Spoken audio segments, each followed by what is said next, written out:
As a child, I thought my visions were normal, that we all got them whenever someone was about to die, but nobody said anything as a common courtesy. I mean, imagine marching up to a person you've never met before and telling them, "Tough luck on the fridge freezer that's gonna crush your skull later." Nasty way to go, being pinned down under all that weight. Oh well, rest in peace. That's why I didn't realize I was a freak until the night my parents died. There we were, driving home from the beach and singing along with the radio, when the visions showed me glass exploding inward. Another car slammed into ours like a bullet train speeding through a tunnel. Then up became down, then up again as we plunged over an embankment, my parents' mangled bodies twisting in midair. The second my vision ended, I thrashed around in my seat. "Stop, stop, we have to get out," I screamed. After she turned down the music, my mom unbuckled her belt, reached into the back, and grabbed me by the shoulders. "Ciara, honey, what's wrong? What's wrong? What's wrong?" She and Dad were about to get impaled by the fucking windshield. That's what was wrong. "I don't want you to die," I whimpered, my heart practically beating out of my chest. She screwed up her face. "Who says I'm gonna die?" And that's when it hit me. She hadn't the faintest idea her ticket just got punched. Neither of my parents did. While I alternated between clawing at the door handle and slamming my fists against the side window, Mom begged me to settle down. With his free arm, Dad tried helping wrangle me into place, but he couldn't simultaneously do that and drive, so he eased the car to a stop. 5 seconds later, headlights engulfed the cabin. I woke up in a hospital bed with my left leg in a metal cylinder. When a male doctor pulled back the curtain and announced I'd become an orphan, I simply stared up at a bright halogen bulb, numb to the world. The bad news didn't end there. It turned out the bastard responsible for the accident sped off before the authorities arrived. "Still," the doctor continued, smiling thinly, "with physical therapy, you'll be able to walk again." The collision left me with 16 pins in my femur, a collage of nasty scars you can still see today, and a slightly off-balance John Wayne walk. Throughout the agonizing 6 weeks I spent in recovery, questions like, "Could you have saved Mom and Dad by reacting sooner?" sloshed around my brain. Their mutilated corpses haunted me from the moment nurses arrived with breakfast until the drugs dragged me into a restless sleep. After rehab, state officials placed me with a kind foster family who made me see a shrink, one hell-bent on asking how the accident made me feel 50 times a session. I couldn't reveal the truth, that I blamed myself for it, and simply thinking about Mom or Dad set my insides squirming. Every memory of them had become entwined with the guilt, you see. At the end of one session, the therapist encouraged me to lead a life that would make them proud. This set me thinking, what if the visions had a purpose? What if this ability could do some good? The people I cared about were beyond saving, obviously, but others still needed help. Isn't that how Batman got started? Finding somebody to rescue turned out to be tougher than you'd think. For the first few weeks, I only encountered folks whose obituaries would soon redeed from natural causes. But then, after school one afternoon, some older girls strolled past my locker, triggering an especially nasty vision. I saw the blonde girl at the front, trapped inside a smoke-filled room, choking on thick, black fumes. as she feebly mashed her fists against an unmovable wooden door. Naked flames licked her flesh until every inch of exposed skin bubbled and boiled. Right as her eyeballs melted out of their sockets, I found myself back at the locker.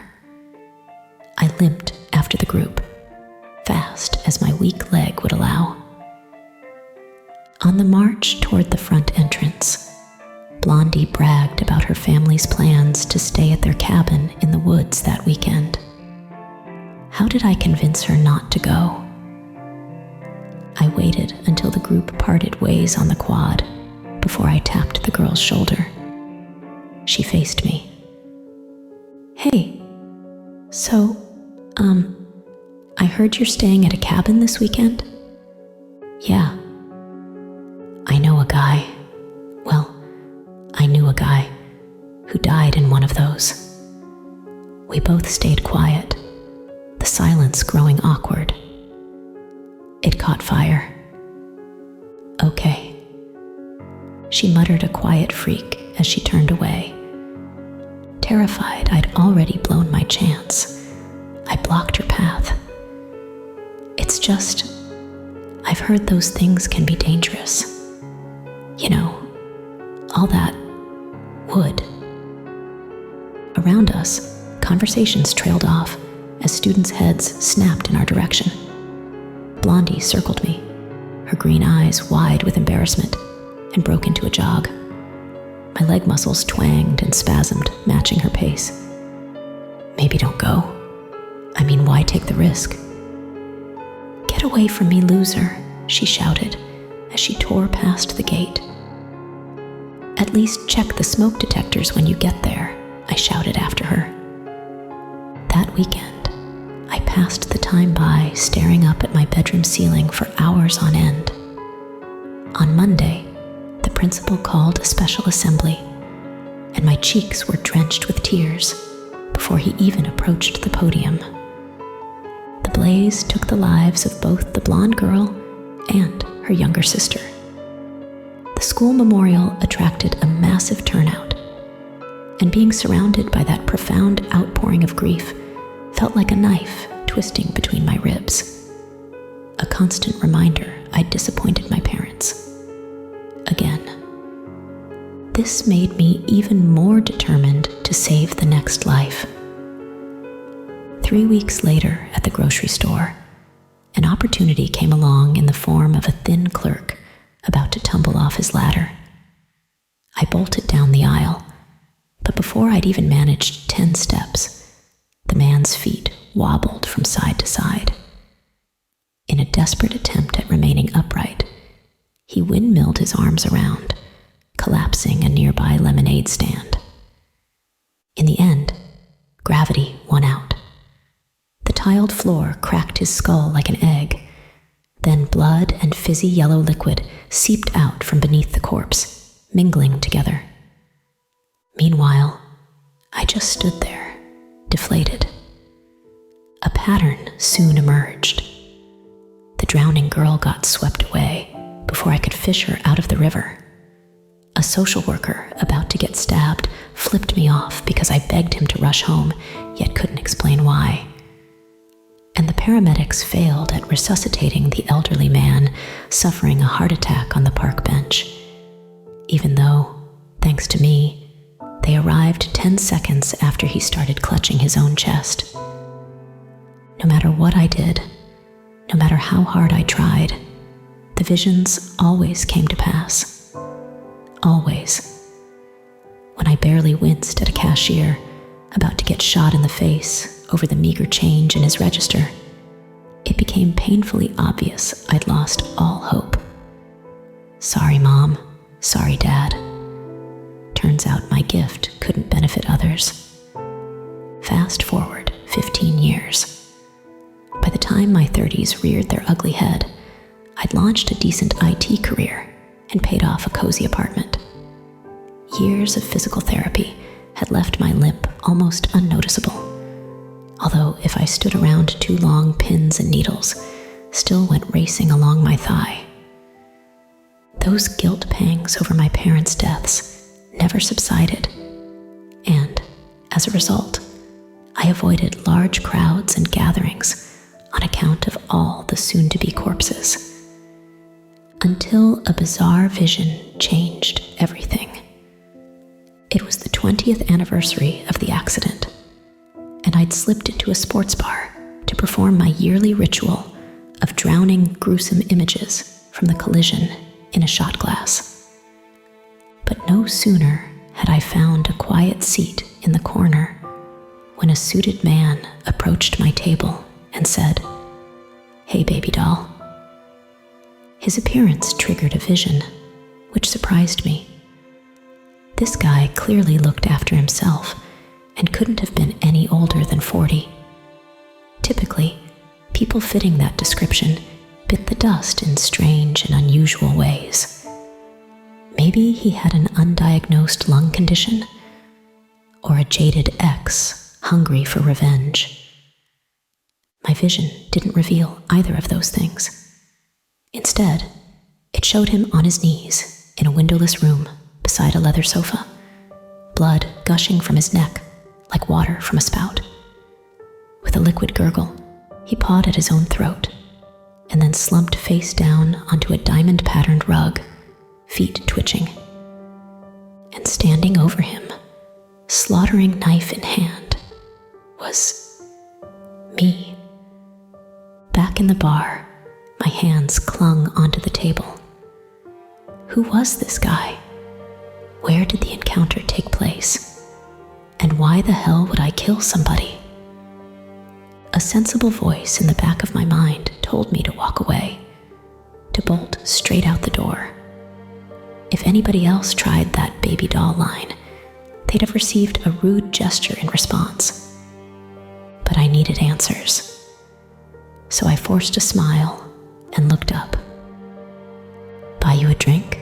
the man asked, one eyebrow raised. Peter had a slender nose, brown hair, and dark eyes. A handsome guy, no doubt.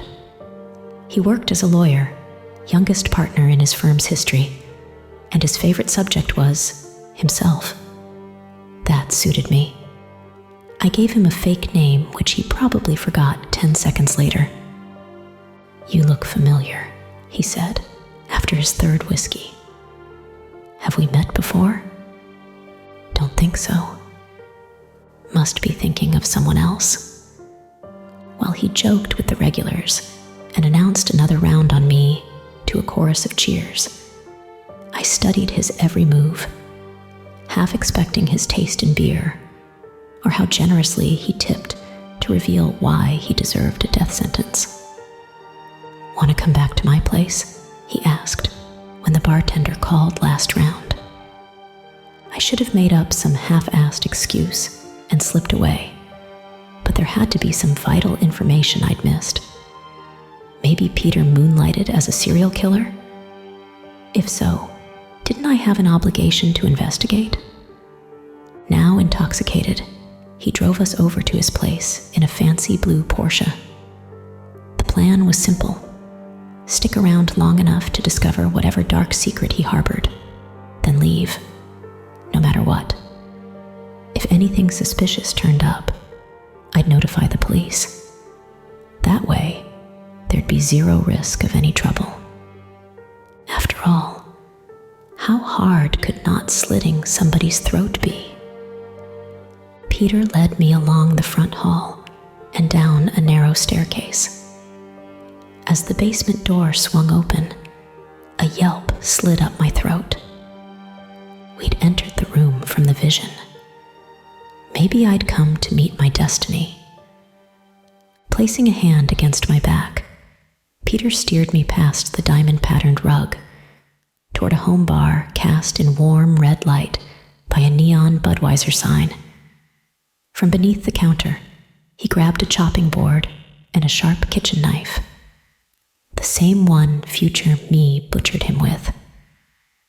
My eyes stayed glued to the blade while he cut lime slices and poured out tequila shots. We had a toast before moving to the fancy leather sofa where my companion pounded back beer after beer.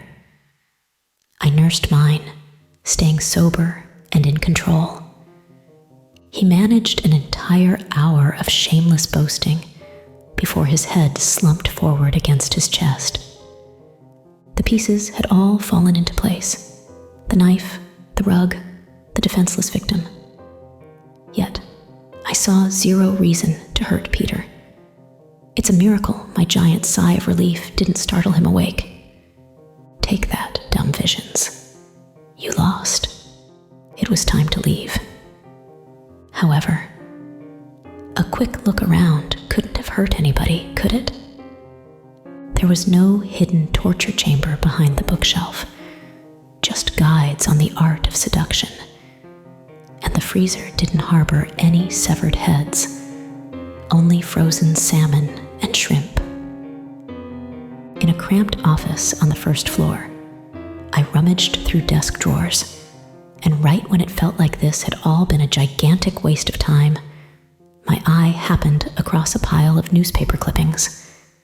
The first headline read, "Two dead in highway, hit and run." Beside it was a familiar image, the wreckage my parents died in. My hands frantically tore through the pile. In total, Peter had collected 17 articles about the collision and subsequent investigation. Beneath them, there sat an envelope with a name scribbled across the front. My name. A sensible voice in some quiet recess of my brain begged me to walk away, to forget what I'd seen and go. I waved the thought aside, took a slow, steady breath, and tore open the wrapper. The letter began with, "Dear Kiara, there is something I must confess. On the night of your parents' death, I was driving drunk along." Those words dragged me back to the accident, caused me to relive the sensation of the seatbelt pinning me in place, while Mom and Dad's bodies ricocheted off the dashboard, the roof. Peter killed my parents. I'd found his confession. The letter explained how he'd avoided prison. Since he stemmed from a wealthy family, his father had been mayor at the time. Some powerful friends torpedoed the investigation. He heard I'd survived and considered reaching out over the years. The poor guy even spent countless nights agonizing over what happened and felt filled to bursting point with regret. Clearly, not quite full enough to mail the letter. He'd written it to clear his conscience, nothing more. In an almost trance-like state, I returned to the basement. Peter snored away on the sofa. Only vaguely aware of my own actions, I circled the bar, grabbed the knife, and positioned myself behind my parents' murderer. His foul whiskey breaths fogged up the blade. My hands started trembling. Did I really want to go through with this? Did he really deserve to die? Is it what Mom and Dad would have wanted? I quietened the bickering voices, closed my eyes, and took a slow, steady breath. No. Two wrongs would not make a right. Better to take the letter and report the son of a bitch. Would this accomplish much? Unlikely. It sure beat the alternative, though. I started toward the door. I'd taken less than 5 steps when Peter stirred. "Hey, you're not leaving, Alri. What's that?" By the time I spun around, he'd already found his feet. Those brown eyes whipped between me and the letter. Where did... Of all the potential excuses that came to me, 0 made sense. When it finally dawned on Peter, where he recognized me from earlier, his face turned whiter than the paper confession, his mouth going wide with shock. Most likely, he saw a resemblance to an old family photo published after the accident. His hands shot up in a submissive gesture. Okay, calm down. Holding the knife out defensively, I snorted a quick, "Fuck you." The nerves in my leg went wild with terrible, burning sensations. While I shuffled backward toward the stairs, Peter said, "Listen, Ciara, there isn't a day goes by. Don't you fucking dare." He swallowed a lump. "I'll make this right, I promise. Why don't you put the knife down and we'll talk?" The suggestion this could get talked out made me snort. I said, "Go fuck yourself. I'm taking the letter, along with your little scrapbook upstairs." "Was this your plan all along?" he demanded, his self-pity giving way to anger. "Get me drunk, then snoop around? How long have you been planning your little heist?" Still traveling in reverse, I cut the air, forced him a half step back. The knife felt good in my hand, powerful. "Don't be stupid. None of this would hold up in court. Give me the knife, then we can work things out like two." Completely terrified and barely able to form a cohesive thought, I almost obliged, until a horrible image of the bastard picking his bruised, swollen head up off a steering wheel slid into my brain. I pictured him slowly uncover my parents, insides spread out across 20 meters of asphalt, before racing home to call his dad, who called the chief of police. Rationale adults. I'll give you money, or jewelry, a new car, whatever you want, just... With renewed confidence, I said, "The only thing I want, Peter, is to see you in an orange fucking jumpsuit." My heel hit the bottom step. In the brief moment, my eyes flicked backward. The bastard lunged. "I'll fucking kill you," he hissed through clenched teeth. His hands clamped around my wrists, tight enough the fingertips plunged into the skin. We wrestled around the room, collapsing shelves and slamming against the bar once, twice. My parents' smiling faces flashed before my eyes, accompanied by thoughts about how this might be the final time I'd ever disappoint them. After he murdered me, Peter would no doubt call his father, who'd hire 2 goons to dump the body. Both of us flew sideways on a collision course with the sofa. For a moment, the world flushed upside down. We hit the floor hard, the knife landing midway between us on the rug. We fumbled for it, me shaking from the panic and adrenaline, him struggling to regain equilibrium. In one smooth movement, I snatched the blade beyond the bastard's reach, readjusted my grip, and then plunged the pointy end into his throat. As my hand yanked it loose, the thin blood trickle morphed into a furious spray.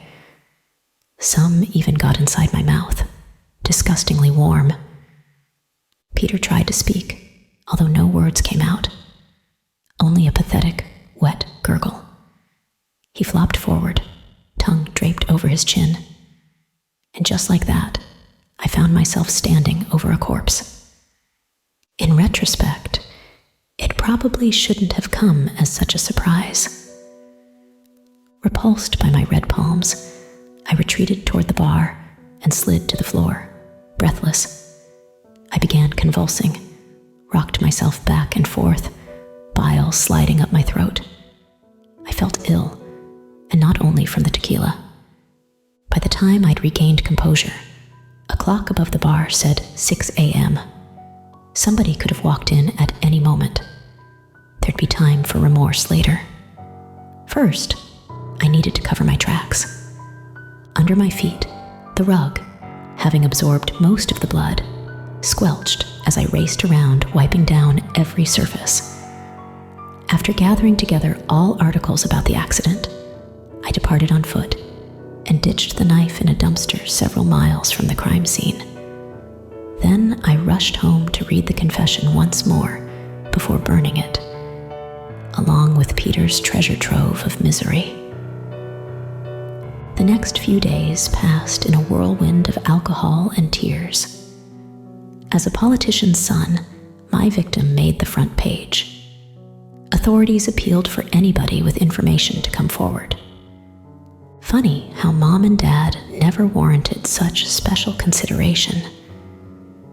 After 2 weeks of rage, regret, and hysteria, I'd almost reached the point of confession. Until something unexpected happened, that is. Reports emerged of multiple drunk driving incidents involving Peter, where the injured parties got paid off or threatened into silence, along with more assault allegations reporters could keep up with. Turns out, Daddy had been buying that slime ball out of trouble for 2 decades. Gradually, the guilt haze looming over me since the night my parents died evaporated. The visions no longer felt like a burden. They were a blessing, one that dispensed justice. After the investigation wound down and people lost interest in the story, I treated myself with a celebratory trip to the beach. All those happy families reminded me of my parents' final day, when Dad and I spent hours building a huge sandcastle with its own drawbridge, Mom sunbathing nearby, while I stood ankle-deep in the water, lost in thought. A mother shuffled past, carrying her infant daughter. A disheveled man trailed after them, far enough away so as not to appear suspicious. There came another vision. In it, the mother and child sat back to back, tied up together in a bug-infested apartment, their jaws encased with duct tape. The grinning man hunched over them, his right hand caressing the terrified girl's cheek. A baseball bat connected suddenly with the back of his skull, which made him faceplant onto the wooden floor with a resounding thud. I'll give you 3 guesses who took that swing. Back on the beach, I watched all 3 disappear along the coastal path, conflicted. Going after them meant playing right into the vision's hands, not to mention cutting my celebration short.